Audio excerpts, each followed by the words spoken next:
نبي بعده.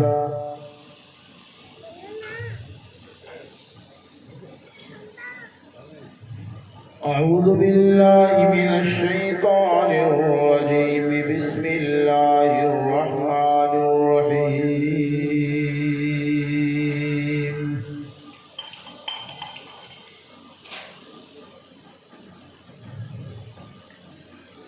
والله يدعو إلى دار السلام ويهدي من يشاء إلى صراط مستقيم.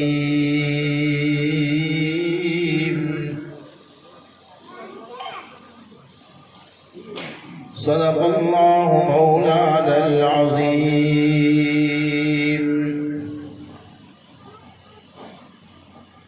وصدق رسوله النبي الأمي الكريم ونحن على ذلك لمن الشاهدين والشاكرين والحمد لله رب العالمين.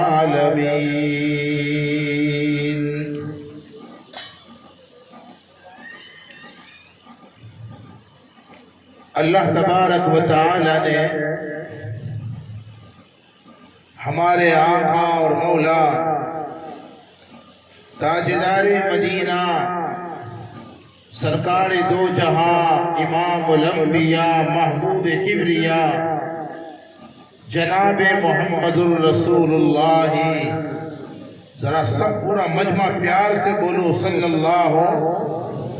نہیں بھائی، پورے مجمع کو بولنا ہے اور بار بار بولنا ہے. جب بھی میں بلواؤں آپ کو بولنا ہے. بولو صلی اللہ، پیار سے بولو صلی اللہ علیہ وسلم. ہم سب کا یہ ایمان ہے کہ آپ سے بڑھ کر کوئی نبی نہیں. بولو ہے کہ نہیں ہے؟ حضرت آدم سے حضرت عیسیٰ علیہ الصلاۃ والتسلیم تک جتنے بھی انبیاء اور رسول دنیا میں تشریف لائے،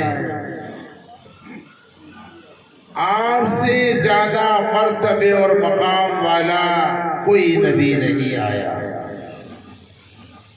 جیسے ہمارے آقا سید الانبیاء والمرسلین ہیں، یعنی تمام نبیوں اور رسولوں کے سردار ہیں.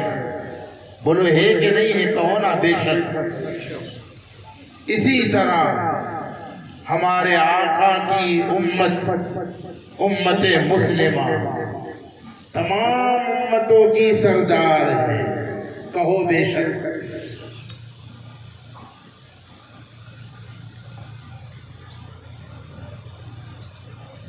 اللہ تبارک و تعالی نے ہماری نسبت آقا کے ساتھ جوڑ رکھی ہوئی ہے. یہ اس کا انعام اور اس کا بہت بڑا احسان ہے. ہم امت محمدیہ ہی صلی اللہ علیہ وسلم کہلاتے ہیں، حضور کی امت کہلاتے ہیں. اس لیے حضور تمام نبیوں کے سردار، تو حضور کی امت مسلمہ تمام بولو بولو امتوں کی سردار ہے نا. چونکہ ہمارے عزیز دوست آپ کے امام صاحب نے یہ درخواست کی کہ کچھ نعت یا کچھ نظم سنائی جائے. مجھ سے کہا کہ یہاں کا مجمع سرکار دو عالم صلی اللہ علیہ وسلم سے بڑی محبت رکھتا ہے، اور حضور کی محبت میں حضور کی نعت پڑھنا اور سننا یہاں کے لوگوں کو بڑا پسند ہے. ارے بولو نا بھائی، صحیح سنا یا غلط سنا؟ ہاں جی، ارے جواب دیجئے بھائی. جواب دینے میں کوئی دقت تو نہیں ہے نا؟ ہم نے صحیح سنا نا؟ آپ کو پسند ہے یا نہیں ہے؟ کہو نا الحمدللہ. تو انشاءاللہ العزیز میں کچھ سناتا ہوں، بہت توجہ کے ساتھ سنیے گا۔ قیامت کا میدان ہوگا، نفسا نفسی کا عالم ہوگا۔ شاید میں بیان میں کچھ باتیں لانے کی کوشش کروں،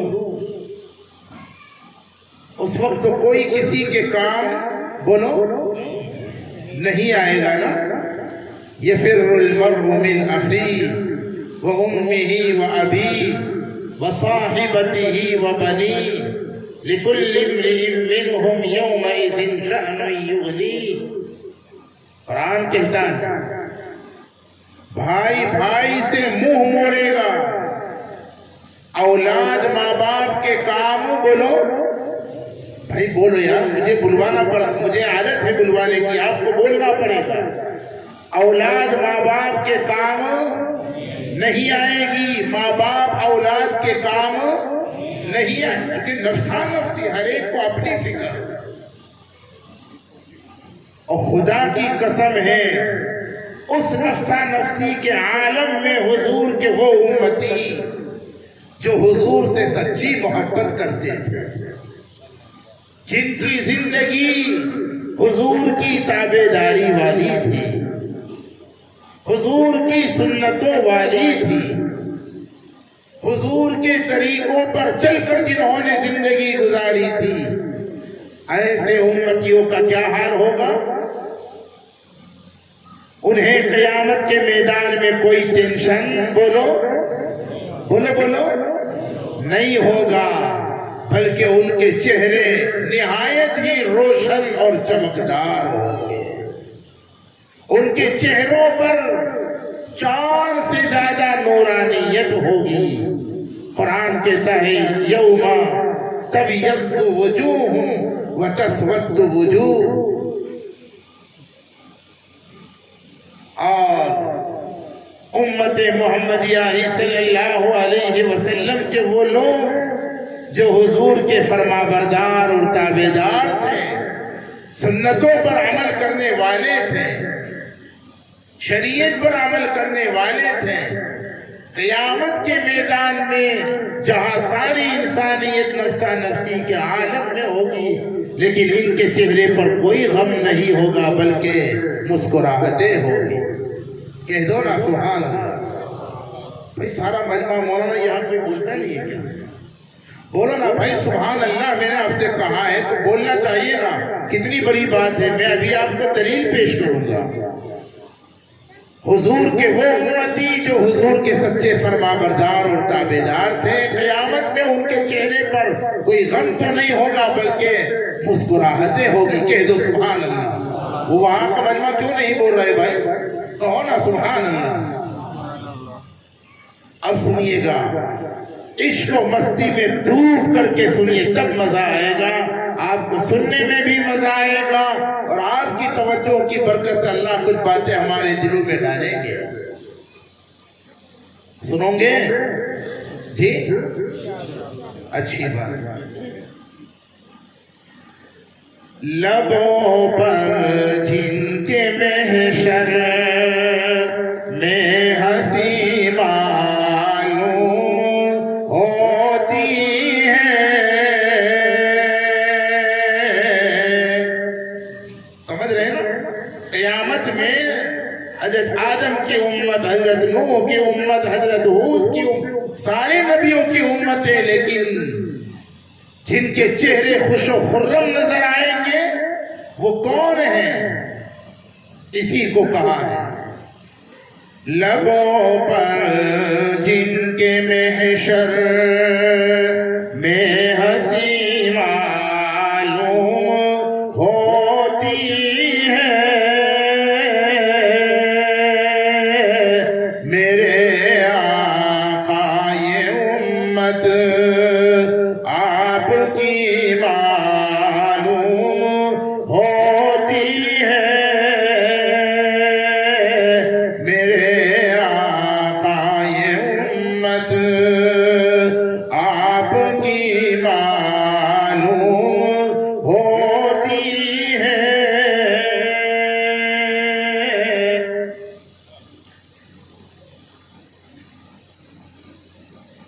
تفسیرات تو بہت ہیں، ایک مجلس میں ان کو بیان کرنا بہت مشکل ہے۔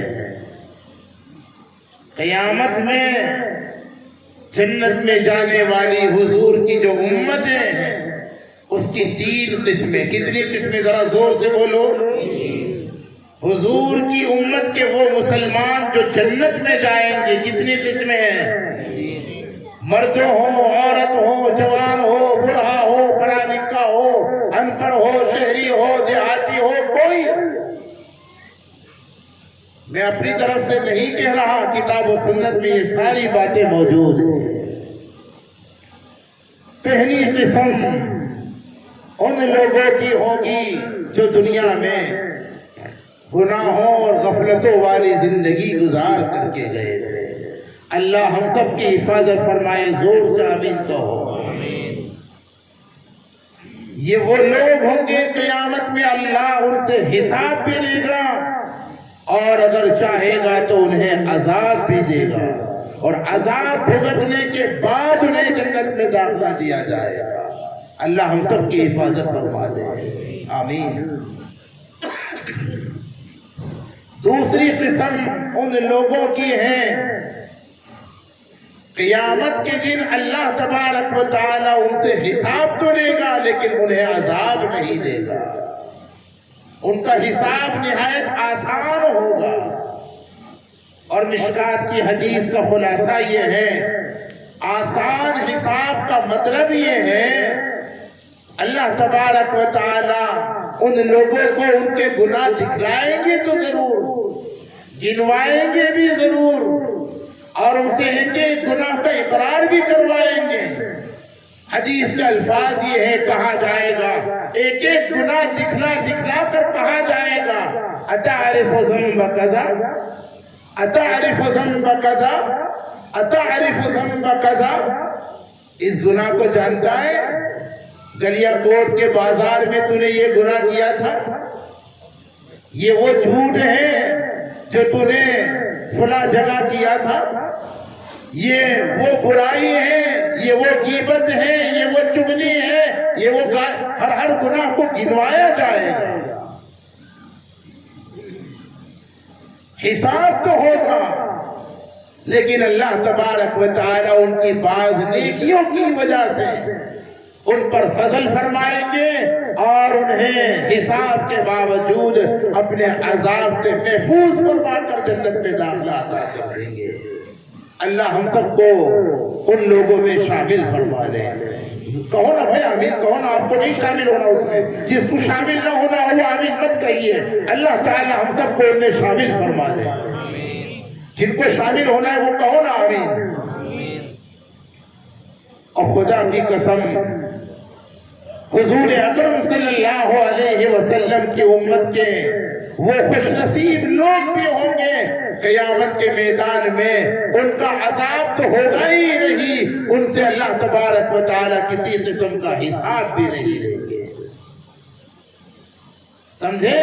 بلا حساب و عذاب کے اللہ تبارک و تعالی انہیں جنت میں داخلہ عطا فرما دیں گے۔ سبحان اللہ۔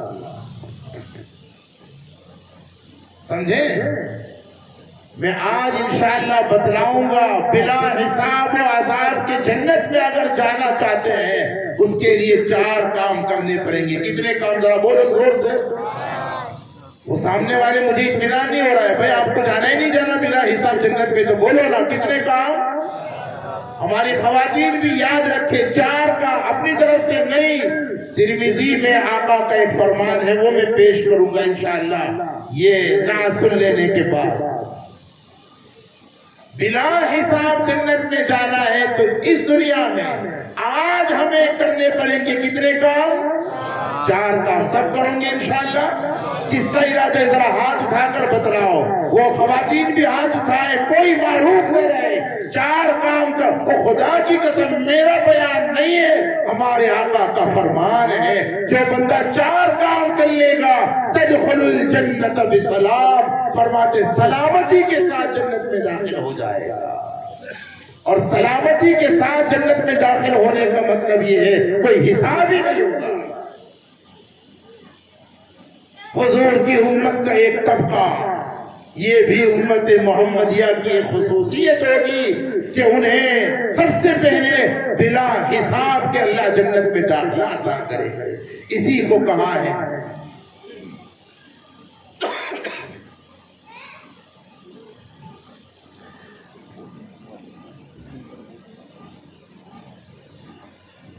چلی جاتی ہے بے پوچھے سیدھی جنت میں، چلی جاتی ہے بے پوچھے سیدھی جنت میں.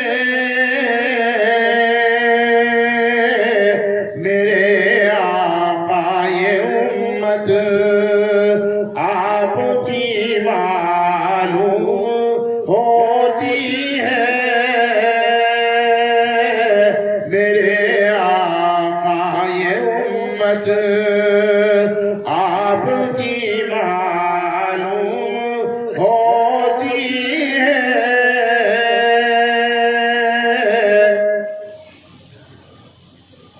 اور بھی بہت خوب کہا ہے اللہ تعالی ہم سبھی کو مکہ مدینہ کی زیارت نصیب فرما دے اور ادب اور احترام کے ساتھ.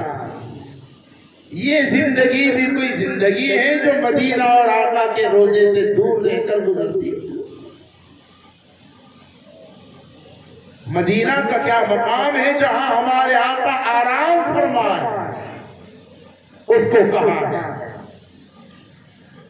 نظر کے سامنے جنت بھی اور کوثر بھی کیا کہنا. نظر کے سامنے جنت بھی اور کوثر بھی کیا کہنا. مدینہ جا کے قدرے زندگی معلوم ہوتی ہے. مدینہ جا کے قدرے زندگی معلوم ہوتی ہے.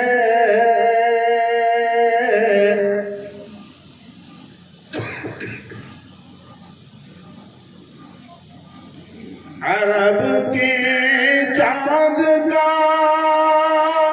یہ بھی عجب ایک معجزہ دیکھا.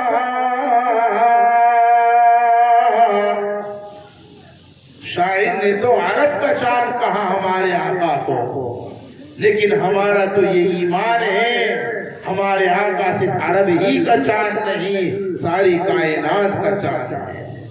کہو نا بے شک عرب کے چاند کا یہ بھی عجب ایک معجزہ دیکھا کہ خود غائب ہے لیکن چاندنی معلوم ہوتی ہے. کہ خود غائب ہے لیکن چاندنی معلوم ہوتی ہے.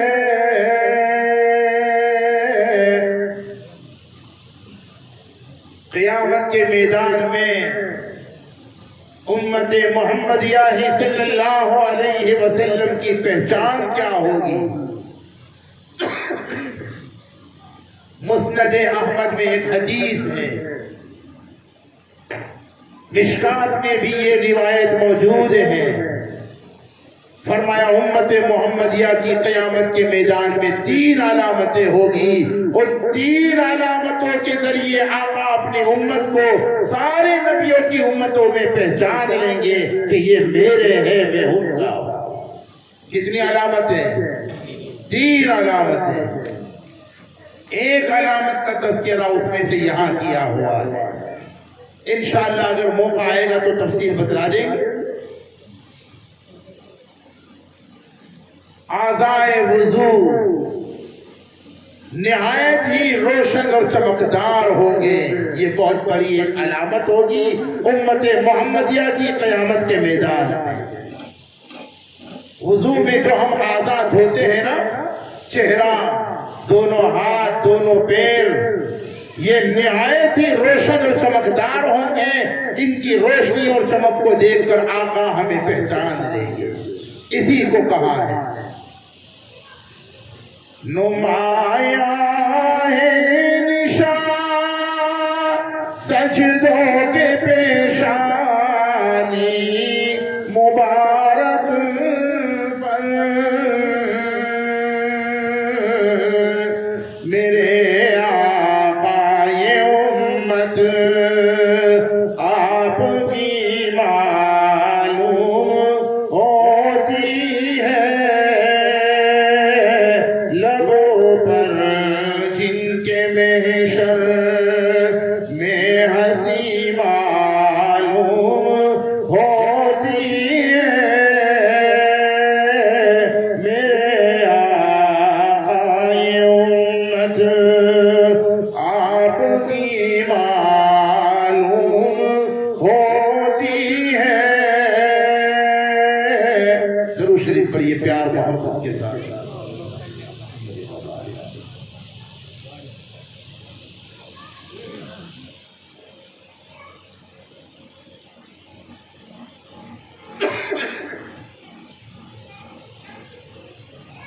اللہ تبارک و تعالی نے اس دنیا کو دار الفنا بنایا ہے اور آخرت کو دار البقاء بنایا ہے. اس دنیا میں اللہ کی ذات کے علاوہ کسی چیز کو بقا، بولو ذرا بولو نا بھائی، نہیں ہے. اگر اس دنیا میں کسی کو باقی اور زندہ رہنے کا حق تھا، ہمارا ایمان ہے اس کے سب سے زیادہ حقدار تھے جناب محمد الرسول اللہ صلی اللہ علیہ وسلم، ہے نا؟ جن کے طفیل اللہ نے اس زمین کو بنایا، جن کے طفیل اللہ نے آسمان کو بنایا، جن کے طفیل اللہ نے چاند ستاروں کو بنایا، جن کے طفیل اللہ نے سورج کو چمکایا، جن کے طفیل اللہ نے ساری کائنات کو سجایا. جب وہ نہ رہے تو ہم اور آپ کیسے رہ سکتے ہیں؟ امی جان، امہات المؤمنین والمؤمنات، گلیا کوٹ والوں، اس نام کو تو بہت ادب کے ساتھ خاص طور پر آپ لیجئے، جو میں لینے جا رہا ہوں بہت ادب کے ساتھ. امی جان، عفیفہ کائنات، صدیقہ بنت صدیق، سیدہ عائشہ صدیقہ، سب کہو جھوم کر پیار سے کہو رضی اللہ تعالی عنہا، سب کہو رضی اللہ تعالی عنہا. اللہ ان سے راضی ہو جائے اور وہ بھی اللہ سے راضی ہو جائے. ہمارے آقا کی سب سے لاڈلی اور سب سے محبوبہ بیوی اگر کوئی تھی، کون ہے وہ؟ سیدہ، بولو نا پیار سے نام بولو نا، سیدہ عائشہ رضی اللہ تعالی عنہا. بڑی خوش نصیب ہیں وہ بیٹیاں جن کا نام عائشہ ہے. اپنے گھروں میں اگر بیٹیاں پیدا ہو ان کا نام کیا رکھو؟ عائشہ رکھو، خوش ہو جاؤ اور اللہ سے مانگو، اے اللہ ہماری اس ننھی سی عائشہ کو بھی سیدہ عائشہ جیسا بنا دی. آمین. سیدہ عائشہ نے کیا کہا؟ لو كانت الدنيا تدوم لواحد لكان رسول الله فينا مخلدا. لو كانت الدنيا تدوم لواحد لكان رسول الله فينا مخلدا. فرماتی ہے کہ اگر دنیا کسی کے لیے، کسی کو دنیا میں ہمیشہ رہنے کا حق حاصل تھا یا اگر کسی کو دنیا میں ہمیشہ رہنے کا حق ملتا تو اس کے سب سے زیادہ حقدار جناب محمد رسول اللہ صلی اللہ علیہ وسلم تھے۔ جب حضور نہ رہے تو پھر اور کون کیسے رہ سکتا ہے؟ موت سے کس کو رستگاری ہے؟ آج وہ کل تیری باری ہے۔ دنیا دار الفنا ہے۔ قرآن پاک میں فرمایا کل من علیہا فان، کل من علیہا فان وَيَبْقَى وَجْهُ رَبِّكَ ذُو الْجَلَالِ وَالْإِكْرَامِ۔ اللہ کی ذات کے علاوہ ساری دنیا فنا ہونے والی ہے۔ اللہ نے دنیا کو میں زیادہ تفصیلات میں نہیں جاتا، اصل بات پر آنا چاہتا ہوں۔ دنیا دار الفنا ہے، آخرت دار البقاء ہے۔ وہاں کی زندگی بھی باقی ہے، وہاں کی اگر نعمتیں ہیں تو وہ بھی باقی رہنے والی ہے، وہاں کا اگر عذاب ہے تو وہ بھی باقی رہنے والا ہے۔ وہاں کی جنت بھی ہمیشہ کے لیے اور وہاں کی دوزخ بھی ہمیشہ کے لیے۔ اس دائمی زندگی میں، اس دار البقاء میں انسانوں کے دو ہی ٹھکانے ہیں۔ کتنے ٹھکانے ہیں؟ بولو، دو ہی ٹھکانے ہیں، تیسرا ٹھکانہ نہیں ہے۔ دائمی طور پر دو ٹھکانے ہیں۔ آراف کی بات میں نہیں کرتا، میں نے اسے دائمی کا لفظ استعمال کیا۔ پہلا دائمی ٹھکانہ جنت ہے انشاءاللہ۔ ہم سب کا اصل ٹھکانہ کون ہے؟ بولو نا بھائی، جنت ہے انشاءاللہ۔ کیا ہے؟ بولو، جنت ہے۔ اور دوسرا الیاذ باللہ العظیم، بے ایمانوں کا، اللہ کے باغیوں کا، اللہ کو چھوڑ کر در در کی عبادت کرنے والوں کا دائمی ٹھکانہ جہنم ہے۔ اللہ ہم سب کی حفاظت فرما دے۔ اگر ہم آسانی کے ساتھ حساب و عذاب کے بغیر جنت میں جانا چاہتے ہیں تو یوں تو اس کے لیے ایمان اور ایمانی زندگی ہے۔ ایمان لانا اللہ پر اور اعمال صالحہ کو اختیار کرنا۔ حق تعالیٰ نے ایمان والے ان بندوں کو جن کی زندگی ایمانی ہے، جن کی زندگی اعمال صالحہ والی ہے، ان کو جنت کی بشارت جا بجا سنائی ہے۔ کئی مقامات پر قرآن پاک میں فرمایا وَبَشِّرِ الَّذِينَ آمَنُوا وَعَمِلُوا الصَّالِحَاتِ أَنَّ لَهُمْ جَنَّاتٍ تَجْرِي مِن تَحْتِهَا الْأَنْهَارُ۔ اس مضمون کی آیتیں جگہ جگہ قرآن میں موجود ہے، جس میں یہ بتلایا کہ دنیا میں اگر تم ایمان لے آئے جیسے اللہ چاہتے ہیں اور ایمانی زندگی گزاری جیسے اللہ چاہتے ہیں، من چاہی کو چھوڑ کر، بولو بولو بولو، من چاہی کو چھوڑ کر رب چاہی زندگی اگر گزار لی، جس کو اعمال صالحہ والی زندگی کہتے ہیں، تو دنیا تو جیسے تیسے کٹ جائے گی، خوشی میں بھی کٹے گی، غمی میں بھی کٹے گی نا۔ مجھے ایک عجیب قصہ یاد آ گیا۔ ہمارے بہت ہی نیک دل، بہت ہی انصاف پسند اور انسانیت کے لیے جس کا دل بہت ہمدردی کے ساتھ دھڑکتا تھا، ایسے مسلمان بادشاہوں میں ایک عظیم نام سلطان محمود غزنوی، سب کہو رحمت اللہ علیہ۔ لوگوں، آج کی گندی سیاست میں یہ سازشیں بھی بہت زور و شور سے کی جا رہی ہے کہ ہماری اصلی تاریخ کو، ہماری اصلی ایکچولی ہسٹری کو مٹانے کی سازشیں کی جا رہی ہیں، ہمارے عدل پرور بادشاہوں کو، ہمارے انصاف پسند بادشاہوں کو ظالم بتلایا جا رہا ہے۔ اشارہ کافی ہے نا؟ ارے بولو نا، ہاں اتنا اشارہ کافی ہے۔ سلطان محمود غزنوی رحمت اللہ علیہ نے ایک انگوٹھی بنوائی۔ کیا بنوائی؟ بولتے ہو نہیں تو مجھے تھکا دو گے یار، میں ویسے ہی لمبا سفر کر کے آیا ہوں اور آئندہ کل بھی سفر ہے، پیٹھ جانا ہے اور اس بعد بھی کچھ پروگرام۔ بولو نا یار، تھکا دو گے۔ کیا بنوائی؟ انگوٹھی۔ بہت قیمتی تھی یہ واقعہ، شاید آپ نے نہیں سنا ہوگا۔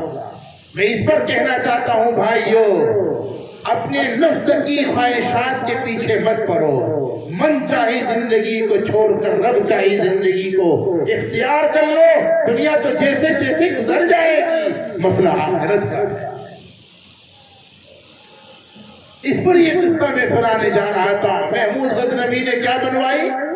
انگوٹھی بنوانے کے بعد اپنے وزیر کو بلا کر کہا، میری انگوٹھی پر ایک جملہ لکھ کر کے لاؤ، اور وہ جملہ مختصر ہو۔ کیسا ہو؟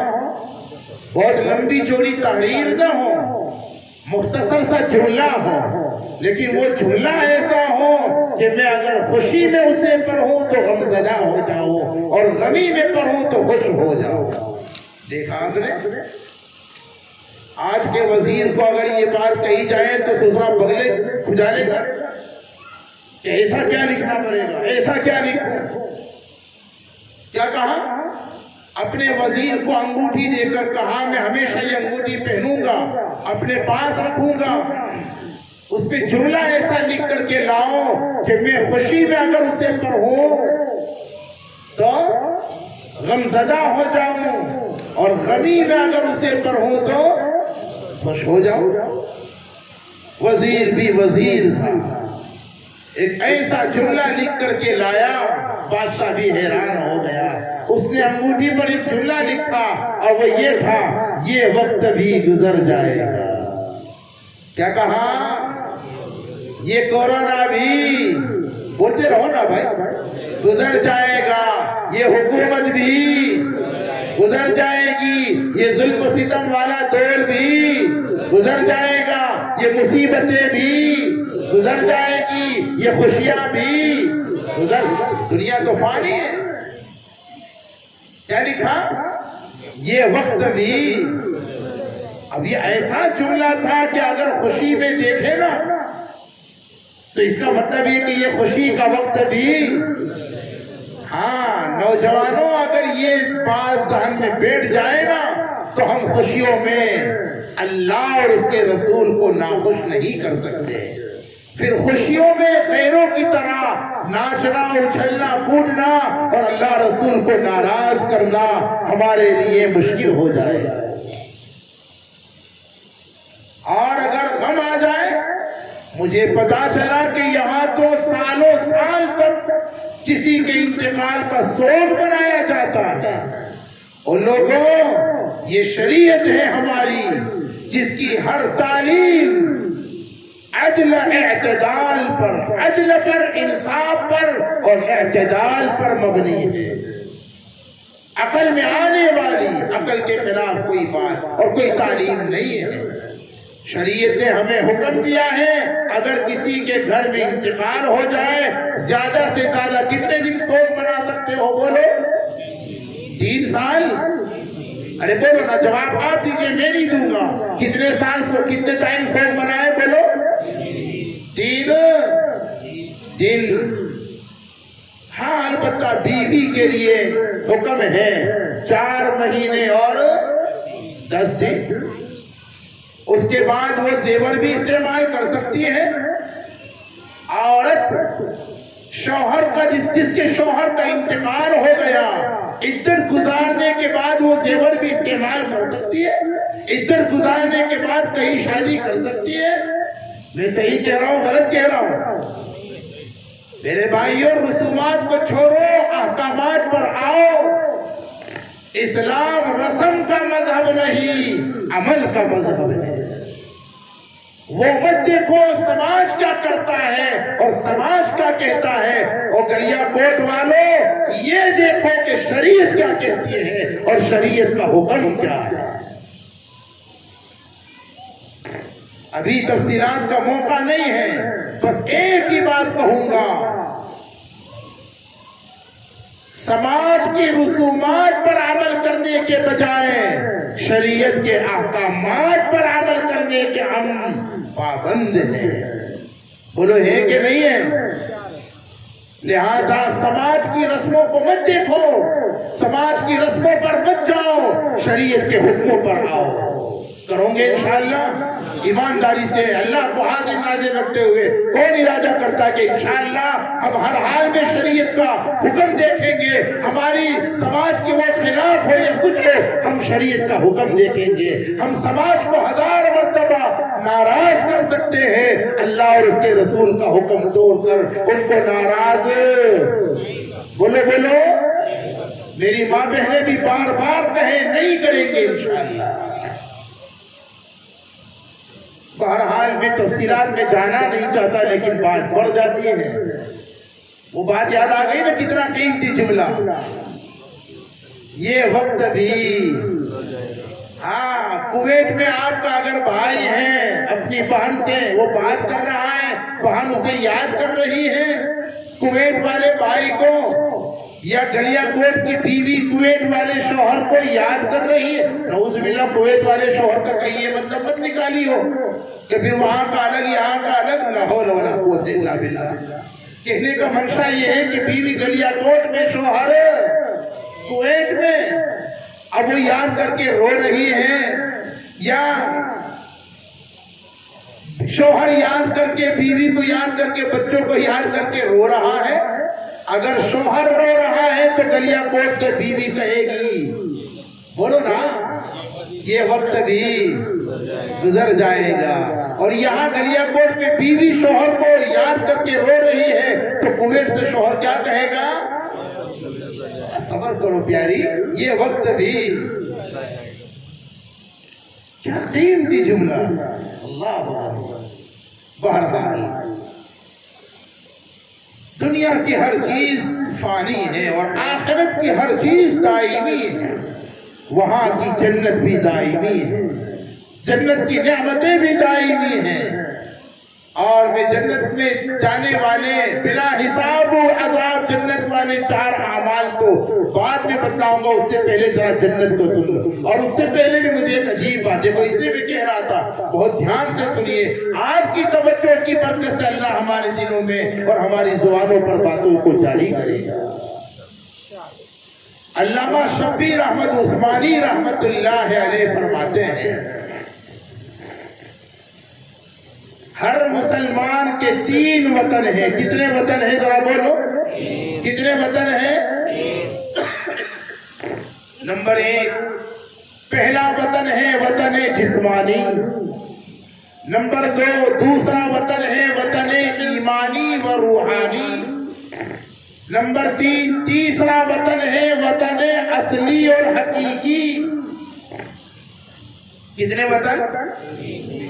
بولو بولو 3 وطن یاد رکھو گے نا انشاءاللہ۔ یہ اس لیے بھی بلواتا ہوں بھائیوں بڑی محبتوں سے اور بڑی فکروں کے ساتھ، بڑے دور سے آپ نے مجھے بلوایا، بڑا خرچ کیا ہے، اللہ جزائے خیر عطا فرمایا۔ تو میں بھی چاہتا ہوں کہ ایسا پیغام دے کر جاؤں جو یاد ہو جائے، جو ہمیشہ کے لیے جس پر عمل کرنا آسان ہو جائے۔ ہر مسلمان کے 3 وطن ہیں۔ نمبر 1 وطن جسمانی، وہ تو وہ وطن ہے جہاں بندہ پیدا ہوا، جہاں پلا بڑا، جہاں رہ رہا ہے۔ آپ اگر گلیا کوٹ میں پیدا ہوئے تو یہ آپ کا وطن ہے۔ میں فقہی اصطلاح کی بات نہیں کر رہا ہوں، مفتی سلطان صاحب اور حضرات علماء، علامہ شبیر احمد عثمانی رحمت اللہ علیہ نے جو فرمایا اس کو میں پیش کر رہا ہوں۔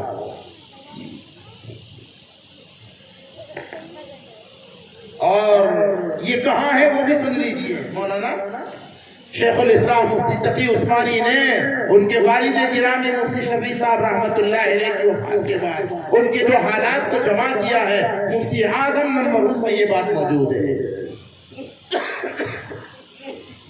ہر انسان، ہر مسلمان کا جو جسمانی وطن ہے وہ تو وہ ہے جہاں وہ پیدا ہوا، جہاں وہ رہ رہا ہے. مثلا گلیا کوٹ میں آپ پیدا ہوئے، یہی رہ رہے ہیں، تو یہ آپ کا وطن جسمانی ہے. اور ہر ایمان والے کا ایمانی و روحانی وطن مدینۃ المنورہ زادہ اللہ شرفا و تنویرا، جہاں سے ہمیں ایمان ملا ہے. بولو ہے کہ نہیں ہے؟ ہمارا اصلی وطن کون ہے؟ ایمانی وطن کون ہے؟ بولو مدینہ ہے نا. اسی لیے تو وہ عاشق نے کہا اللہ اگر آقا کے مدینہ میں پہنچائے تو وہاں کے بازاروں میں اپنے آپ کو شاپنگ کے لیے کھو مت دینا. اور میری ماں بہنوں، مدینہ جا کر کے مدینے والے آقا کو اور ان کے رب کو راضی کرنے کی فکر اور کوشش کرنا. وہاں زیادہ وقت مدینۃ الرسول میں، زیادہ تر وقت حضور کے دربار میں، مسجد نبوی میں گزارنا. کیا کہا؟ در مصطفیٰ پر لگا اپنا بستر، در مصطفیٰ پر لگا اپنا بستر، یہ موقع تجھے پھر نہ ہوگا میسر. آج اللہ نے موقع دیا ہے، عمرہ کروایا، حج کروائی. اپنا زیادہ تر وقت مدینہ کے آداب میں ایک ادب یہ ہے، اپنا زیادہ وقت ہوٹلوں میں مت گزارو، اپنا زیادہ وقت وہاں کے بازاروں میں مت گزارو، بلکہ اپنا زیادہ وقت کہاں گزارو؟ مسجد نبوی میں، آقا پر درود و سلام پڑھنے میں. در مصطفیٰ پر لگا اپنا بستر، یہ موقع تجھے پھر نہ ہوگا میسر. در مصطفیٰ پھر در مصطفیٰ ہے کہ جنت میں ایسا کوئی در نہیں. در مصطفیٰ پھر در مصطفیٰ ہے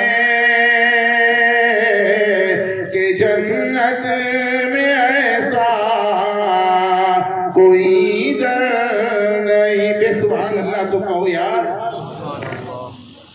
کیسے لوگ ہیں آپ لوگ بیان سننے کا مزاج شاید نہیں ہے، یا کیسے سننا چاہیے. میں سچ کہتا ہوں آپ نہیں جانتے. جب بھی کوئی ایسی بات سنو نا، کیا کہو؟ آپ کو شک تو نہیں ہے؟ ہمارا تو یہ ایمان ہے. اور بھی کہا ہے عاشق نے، میرا ساتھ دوں گے انشاءاللہ. خدا نے ہمیں بخشا ایسا نبی کہ دنیا میں ایسا ہوا ہی نہیں. حبیب خدا کملی والے کا ساری زمین تو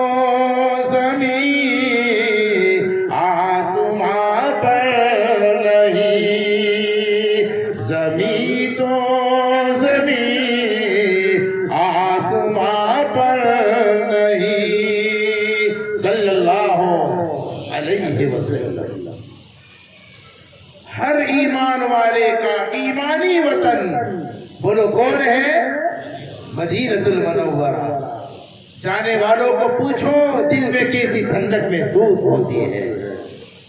اپنے وطن میں وہ سکون نہیں ملتا، اللہ کی رحمت کی قسم جو سکون مدینہ جا کر ملتا ہے، کیونکہ ہمارا ایمانی وطن ہے۔ اللہ ہم میں سے کسی کو محروم نہ کرے، زور سے آمین کہو۔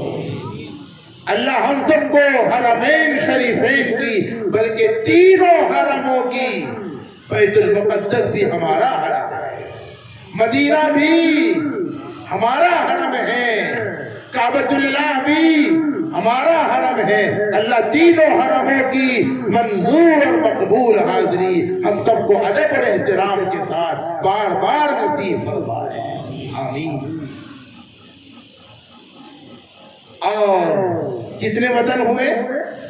جسمانی وطن جہاں آپ پیدا ہوئے رہتے ہو، ایمانی وطن مدینہ منورہ، اور ہم سب کا اصلی اور حقیقی وطن اور دائمی وطن، ہمیشہ کا وطن انشاءاللہ العزیز جنت ہے۔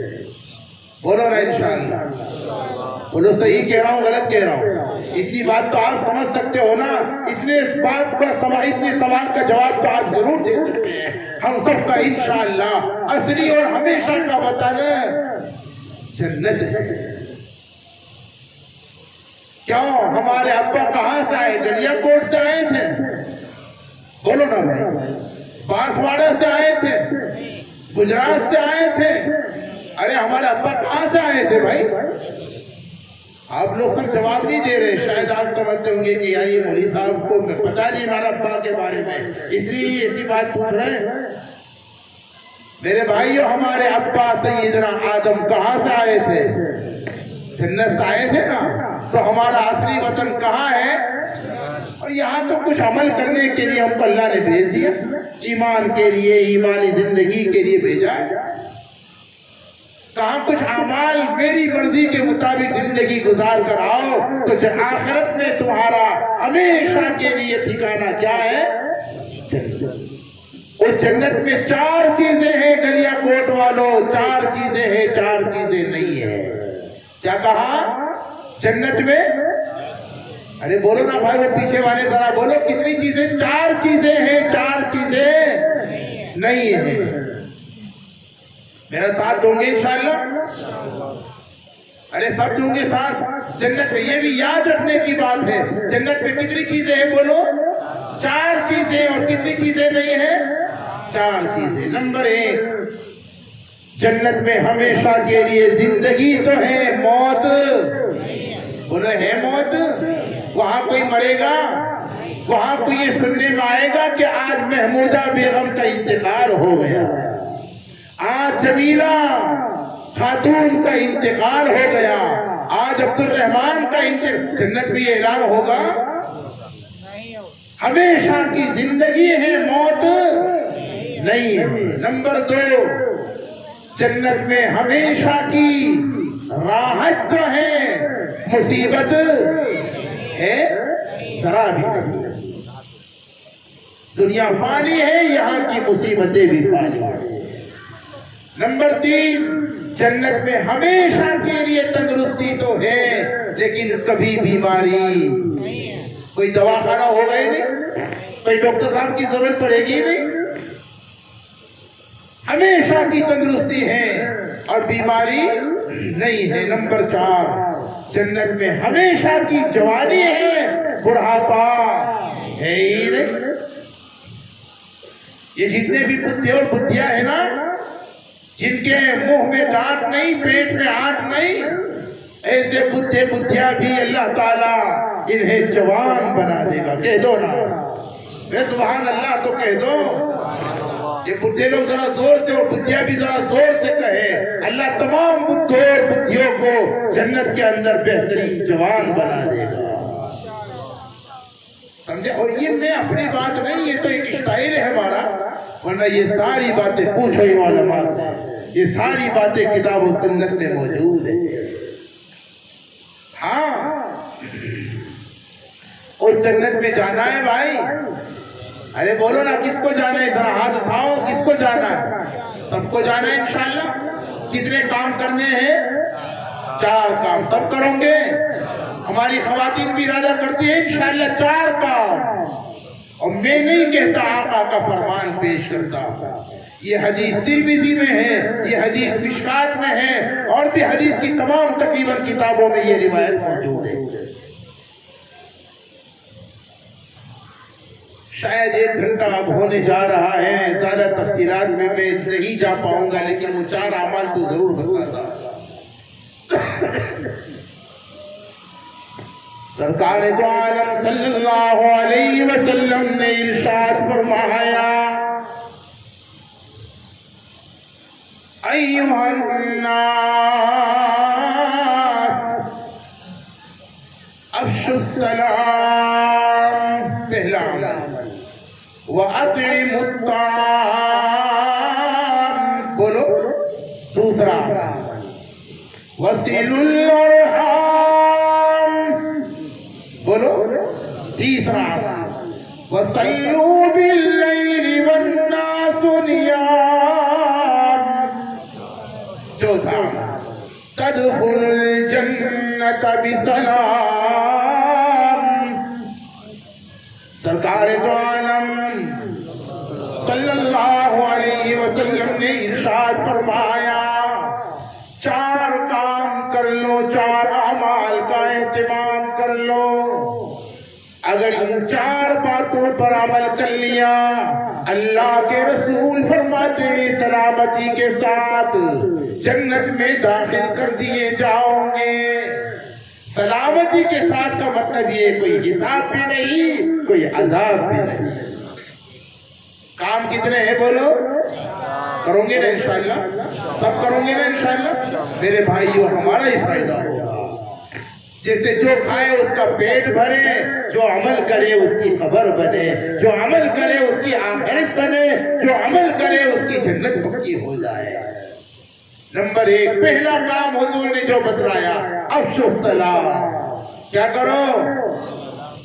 سلام کو عام کرو، سلام کو عام کرو۔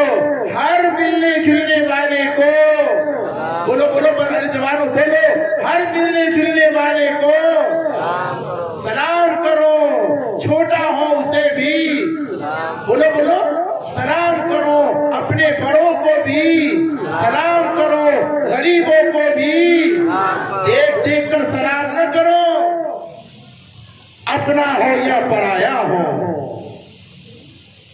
دوست ہو یا دشمن ہو، امیر ہو یا غریب ہو، اس سے ہمارا کوئی مفاد اور فائدہ وابستہ ہو یا نہ ہو۔ ہاں، آقا فرماتے ہر ملنے جلنے والے ایمان والے کو کیا کرو؟ سلام کرو۔ ایک عمل بتلا دوں، سلام کی فضیلت میں غالباً طبرانی میں ایک روایت عجیب و غریب موجود ہے۔ عمل کرو گے تو میں بتاتا ہوں، ورنہ نہیں بتاؤں گا۔ بولو کون عمل کرے گا؟ سب کرو گے؟ یہ خواتین بھی ارادہ کریں، ماں بہنوں تم بھی ارادہ کرو۔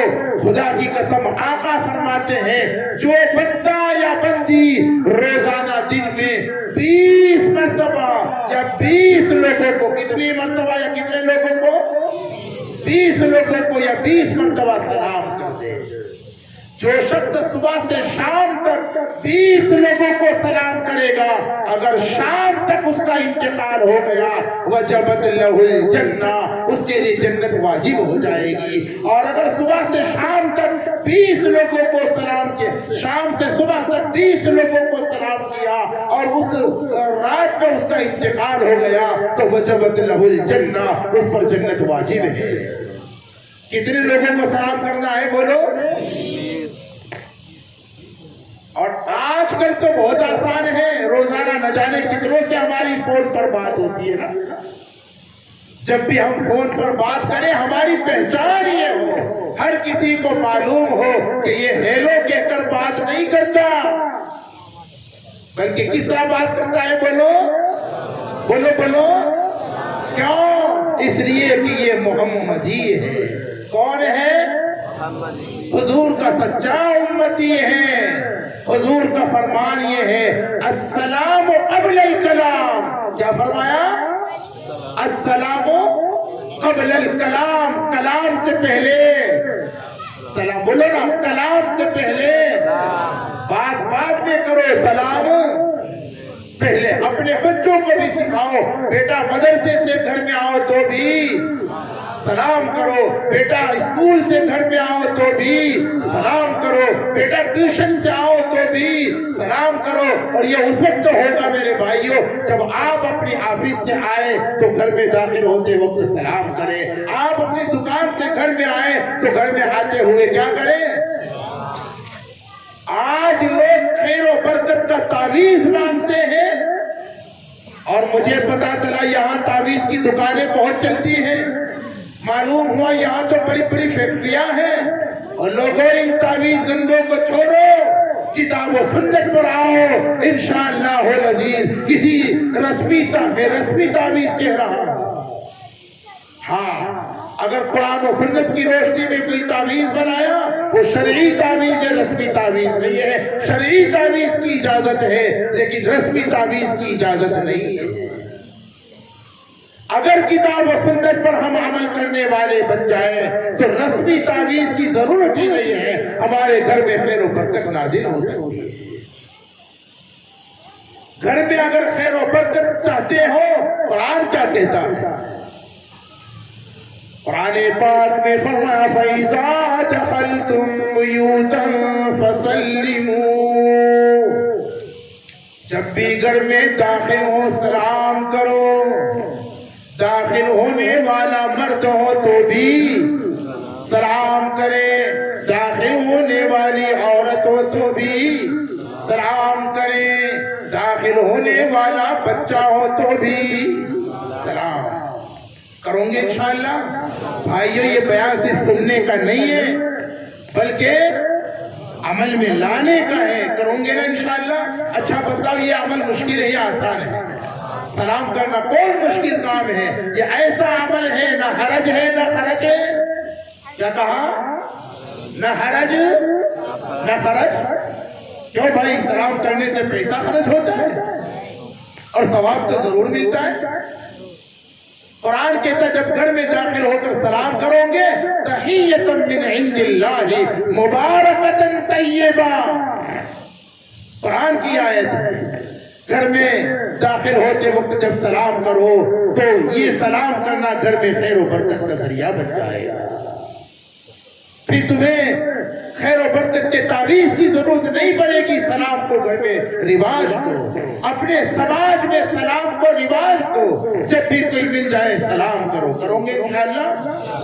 فون پر جب بھی کسی سے بات کرو کیا کرو؟ سلام کرو۔ اب اس کے جو موٹے موٹے مسائل ہیں اس میں جانا نہیں چاہتا، آپ علماء سے رابطہ کر کے معلوم کر لیجیے گا۔ تو حضور نے جنت میں جانے والے جو 4 اعمال بتائے، پہلا عمل افشو السلام، کیا کرو؟ سلام پھیلاؤ۔ نمبر 2 وَأَطْعِمُوا الطَّعَامَ، کھانا کھلاؤ۔ کیا کھلاؤ؟ میں ایک بات کہہ دوں، ہضم کر جاؤں گے، بدہضمی تو نہیں ہوگی؟ ارے بولو نا یار، بدہضمی تو نہیں ہوگی؟ نہیں ہوگی، سب کہہ رہے ہیں کھانا کھلاؤ، تیجے کا نہیں، کھانا کھلاؤ 40ویں کا نہیں، کھانا کھلاؤ چھمائی کا نہیں، کھانا کھلاؤ برسی کا نہیں۔ میرے بھائیوں ان رسومات کو چھوڑیے، میں بار بار کہتا ہوں معاف کیجئے گا، یہ مت دیکھو کہ سماج کے طریقے کیا ہیں، یہ دیکھو شریعت کے احکام کیا ہیں۔ مرحومین کے ایثار ثواب کے لیے بہت سے اعمال ہیں، علماء سے پوچھو آپ کو پتا چلے گا۔ دسیوں بے شمار جگہیں ہیں مرحومین کے خرچ کرنے کے لیے، ان کے ایثار ثواب کے لیے، ان کے صدقہ جاریہ کے لیے۔ مسجد میں اے سی لا کے لگوا دیا مرحومہ مرحوم کے ایثار ثواب کے لیے، پنکھا لگوا دیا، جب تک یہ پنکھا چلتا رہے گا ثواب ملتا رہے گا۔ اور مسجد ہی کی خصوصیت نہیں ہے، گلیا کوٹ والوں پوری ذمہ داری کے ساتھ ان علماء کی موجودگی میں کہتا ہوں، یہ ضروری نہیں ہے کہ مرحوم یا مرحومہ کے ایثار ثواب کے لیے کوئی کام کرنا ہو مسجد ہی میں وہ کام کر سکتے ہو، نہیں، آپ کا کوئی غریب رشتہ دار ہے؟ آپ کا بھائی غریب ہے، بھائی کے بچے غریب ہیں، آپ کی بہن غریب ہے، بہن کے بچے غریب ہیں، آپ کے دنیا سسرال کے رشتہ داروں میں کوئی غریب ہے، آپ کے محلے میں، آپ کے پڑوس میں کوئی غریب ہے، اس کے یہاں پنکھے کی ضرورت ہے، پنکھے کا انتظام نہیں ہے، مسجدوں میں اے سی لگائے ہوئے ہیں اور غریب پنکھے کو ترس رہے ہیں۔ اب جس کو بھی ایصال ثواب کرنا ہے مسجد ہی میں جا رہا ہے۔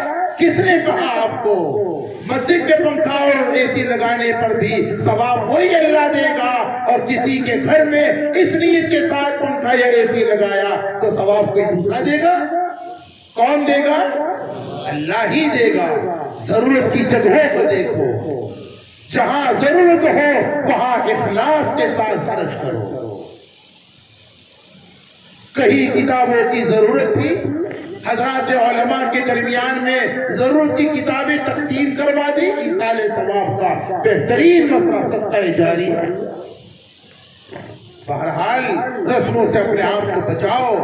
یوں کھانا کھلانا بہت بڑی نیکی ہے، جنتیوں کا عمل ہے۔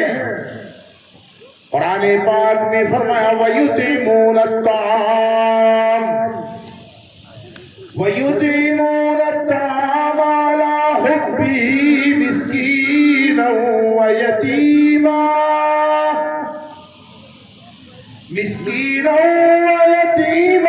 وَأَسِيرًا إِنَّمَا نُطْعِمُكُمْ لِوَجْهِ اللَّهِ لا نريد منكم جزاء ولا شكورا۔ اللہ کے لیے یتیموں کو، آپ کو اگر ماں باپ کے ایصال ثواب کے لیے کھلانا ہی ہے، غریبوں کو کھلاؤ، یتیموں کو کھلاؤ، مسکینوں کو کھلاؤ۔ اور آپ کے رشتہ داروں میں کوئی غریب ہے، 5,000 کے بریانی بنا کر کھلاتے ہو، اس سے اچھا یہ ہے 5,000 کا راشن اس کے گھر بھروا دیجیے تاکہ پورا سال اس کا کام بن جائے۔ کرنے کے کام کیجئے، اخلاص کے ساتھ کیجئے، آپ جانے اور آپ کا گھر جانے۔ یہ ہے وہ کام جو کرنے چاہیے۔ کرو گے انشاءاللہ؟ سب کرو گے؟ بہرحال حضرات صحابہ کا تو بڑا عجیب آج تک کئی واقعات ہیں، بھوکے رہ کر کھلانا، پیاسے رہ کر پلانا، یہ واقعات ہیں جس پر قرآن نازل ہوا وَيُؤْثِرُونَ عَلَىٰ أَنفُسِهِمْ وَلَوْ كَانَ بِهِمْ خَصَاصَةٌ۔ لیکن ان سب میں نہ جاتے ہوئے کتنا عمل ہوئے بولو جنت کے؟ 2 عمل۔ پہلا عمل سلام کو عام کرنا، دوسرا عمل اللہ کی رضا کے لیے بھوکوں کو کھانا کھلانا۔ سمجھے نا میرے بھائیو؟ حدیث میں آتا ہے جو دنیا میں بھوکوں کو کھانا کھلائے گا اللہ اس کو جنت کی نعمتیں کھلائے گے، جو دنیا میں کسی ضرورت مند کو کپڑے پہنائے گا اللہ اس کو جنت کا سبز لباس پہنائے گے۔ حدیث میں تیسرا عمل جو آقا نے بتلایا وصل الارحام۔ میرے پاس ابھی وقت میں اتنی اب گنجائش نہیں اور تھکان کا مجھے احساس بھی ہو رہا ہے، انشاءاللہ اس پر کبھی تفصیلات پھر موقع جب ہوگا نا تب انشاءاللہ بتلائیں گے۔ کیوں مولانا موقع ہوگا؟ اچھی بات ہے۔ مجھے محسوس ہو رہا ہے کہ لوگ بھی ذرا تھک رہے ہیں، بہت ماشاءاللہ کافی دیر سے آپ عشاء کے فوراً بعد سے بیٹھے ہیں، آپ کی رعایت کرنا بھی ہماری ذمہ داری ہے۔ انشاءاللہ جلدی سے بات سمیٹ لیتا ہوں۔ تیسرا عمل آپ نے بتایا وصل الارحام، رشتوں کو جوڑو۔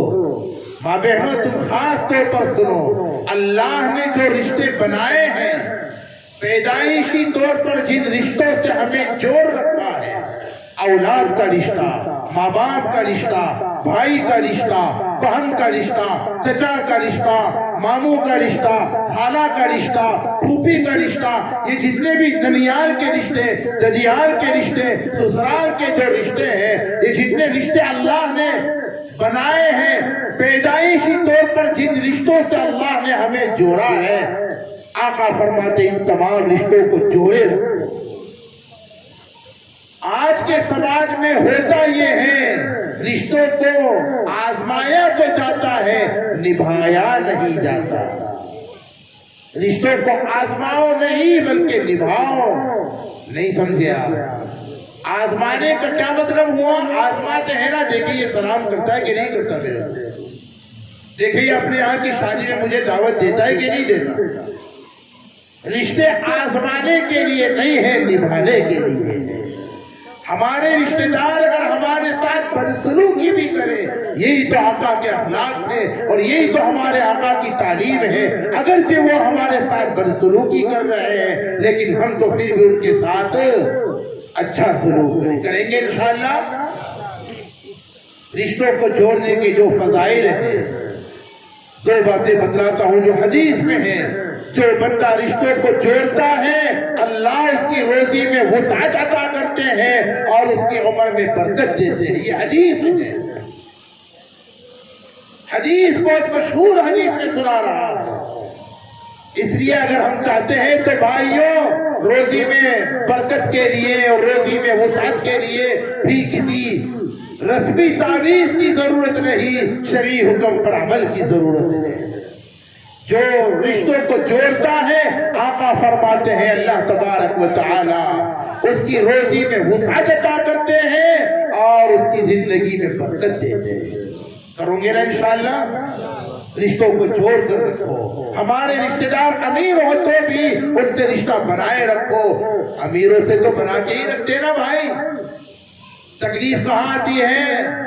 جو بیچارہ فقیر قسم کا آدمی ہے، غریب قسم کا آدمی ہے، آج کے سماج کا جاہل سماج کا حال یہ ہے کہ امیر سے دور کا رشتہ بھی نبھایا جاتا ہے اور غریب سے غریب کا رشتہ بھی بھلایا جاتا ہے۔ بولو ایسا ہوتا ہے؟ آپ لوگ جواب نہیں دے رہے، اس کا مطلب گلیا کوٹ میں تو الحمدللہ ایسا نہیں ہوتا ہے نا بھائی؟ میرے بھائیوں رشتہ دار ہے، غریب امیر نہیں ہوتا۔ چچا ہے کیا غریب اور کیا امیر؟ ماموں ہے کیا غریب اور کیا امیر؟ بھائی ہے کیا غریب اور کیا امیر؟ خالہ ہے کیا غریب اور کیا امیر؟ پھوپھی ہے کیا غریب اور کیا امیر؟ غریب ہو تو بھی انہیں عزت دو، امیر ہو تو بھی انہیں عزت دو۔ ہر رشتہ داروں کے رشتوں کو برابر اچھی طرح سے نبھاؤ۔ اور چوتھا عمل ہمارے آقا نے، کتنے عمل ہو گئے بھائی؟ 3 ہوئے نا۔ پہلا عمل بولو نا یار، بھول جاؤ گے تو پھر عمل کیسے ہوگا؟ سلام کو عام کرو۔ دوسرا عمل کھانا کھلانے کا مزاج بناؤ۔ جب بھی اور بھائی عجیب بات، حدیث میں تو ہے کہ متقیوں کا کھاؤ اور متقیوں کو بولو کھلانے والے بولو نا یار، متقیوں کا کھاؤ اور متقیوں کو کھلاؤ۔ کیوں؟ متقیوں کا اس لیے کھاؤ کہ ان کا کھانا برکت والا ہے۔ برکت والا کھانا جب پیٹ میں جائے گا نیک ارادے اور خیالات پیدا ہوں گے، نیک اعمال کے جذبات پیدا ہوں گے۔ متقیوں کا اس لیے کھاؤ، موقع اگر مل جائے چھین کے مت کھائیو بھائی اللہ کے واسطے۔ پھر آپ کہو کہ مفتی صاحب نے تو صحیح کہا تھا نا متقیوں کا کھاؤ، اب جیسا کھاؤ۔ اگر موقع مل جائے ان کا کھاؤ، چاہے سادہ ہی کیوں نہ ہو، اور متقیوں کو کھلاؤ۔ کیوں؟ جو طاقت تمہارے کھانے سے ان کے اندر پیدا ہوگی وہ اس طاقت کو اللہ کی عبادت میں لگائے۔ تیسرا عمل صلہ رحمی کرنا، رشتوں کو جوڑے رکھنا۔ اور چوتھا عمل آقا نے فرمایا وَصَلُّوا بِاللَّيْلِ وَالنَّاسُ نِيَامٌ، جب رات میں لوگ سوئے ہوئے ہو تم رات میں آخری حصے میں کم سے کم، زیادہ نہیں تو آخری حصے میں صبح کی اذان سے آدھا گھنٹہ پہلے اٹھ جاؤ اور 2 رکعت پڑھ لو۔ پڑھوں گے انشاءاللہ؟ ارادہ کرتے ہو انشاءاللہ؟ میں صرف ارادہ کرواتا ہوں، اللہ پر بھروسہ کر کے کون ارادہ کرتا ہے؟ اب تو رمضان آ رہا ہے نا ماشاءاللہ، 2-4 دن کے بعد رمضان میں تو تہجد پڑھنا آسان ہے، اور پھر رمضان میں اگر پابندی کر لی اور اللہ سے مانتے رہے تو انشاءاللہ اللہ پاک رمضان کی تہجد والی پابندی اللہ تعالیٰ اس کی برکت سے رمضان کے علاوہ میں بھی توفیق دے دیں گے۔ تہجد کی نماز بڑے فضائل ہیں. ایک فضیلت سنا دو آجی. ارے بولو عمل کرو گے انشاءاللہ. مشکات میں حدیث ہے، حدیث پاک کا خلاصہ ہے. قیامت کے میدان میں ابھی تو حساب و کتاب شروع بھی نہیں ہوگا، اللہ کے حکم سے فرشتے یہ اعلان کریں گے کہاں ہیں وہ لوگ جن کے پہلو ان کے بستروں سے جدا رہتے ہیں. تتجافى جنوبهم عن المضاجع يدعون ربهم خوفا وطمعا. یعنی تہجد گزار لوگ کہاں ہیں؟ اس اعلان پر ایک جماعت اٹھے گی جو اگرچہ بہت بڑی تو نہیں ہوگی لیکن وہ جماعت اٹھے گی. ان سے کہا جائے گا تم لوگ راتوں کی تنہائیوں میں جب ساری دنیا خواب غفلت میں مست ہو کر سوتی تھی تم یاد مولا میں مشغول ہو کر روتے تھے، تہجد پڑھتے تھے، اللہ کے حضور جھولی پھیلا کر مانگتے تھے. ان لوگوں سے کہا جائے گا آج تہجد کی برکت سے اللہ تم سے راضی ہو گیا اور تمہارے لیے فیصلہ کر لیا حساب و کتاب کے بغیر جنت میں داخل ہو جاؤ. تو بہرحال آقا فرماتے جو یہ چار عمل کر لے گا، سلام کو عام کرے گا اور کھانا کھلانے کا اہتمام کرے گا اور رشتوں کو ہمیشہ جوڑے رکھے گا اور نماز تہجد کا اہتمام کرے گا، فرمایا وہ بندہ سلامتی کے ساتھ جنت میں داخل ہو جائے گا. اللہ تعالیٰ جو کچھ کہا سنا ان باتوں پر ہم سب کو اخلاص کے ساتھ عمل کرنے کی توفیق عطا فرمائے. اللہ تعالیٰ اس مجلس کو بے انتہا قبول فرما لے.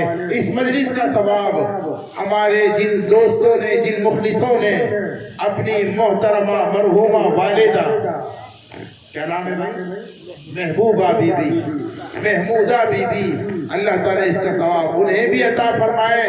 اور بھی ایک دوست نے کہا تھا بعضوں کو بڑا شوق ہوتا ہے ہمارا بھی نام آئے. میرے بھائیو یہ شوق بہت اچھا نہیں ہے. ہم ہمیشہ یہ کہا کرتے ہیں اللہ تبارک و تعالیٰ، دیکھیں نیت ایسی کرنی چاہیے. ہم یہ نیت کرتے ہیں کہ اللہ تعالیٰ اس بیان کا ثواب مرحومہ محمودہ بی بی کو اور اسی طرح یہاں کہ جتنے بھی مرحوم اس مجمع میں جتنے بھی لوگ بیٹھے ہیں ان کے جتنے بھی مرحوم ہیں، ہمیں تو کچھ نہیں معلوم، اللہ کو سب معلوم ہے. اللہ تبارک و تعالیٰ ان تمام کے مرحومین کو اس کا ثواب عطا فرمائے. بھائی زور سے آمین کہو. ہمارے ایک دوست نے بھی کہا تھا ان کی بیوی کا نام جمیلہ، اللہ تعالیٰ انہیں اس کا ثواب عطا فرمائے. اللہ تعالیٰ اس کا ثواب میرے والد گرامی کو بھی عطا فرمائے. ساری امت کے علماء کو، حضور کی تمام امت کو اس کا ثواب عطا فرمائے. آمین.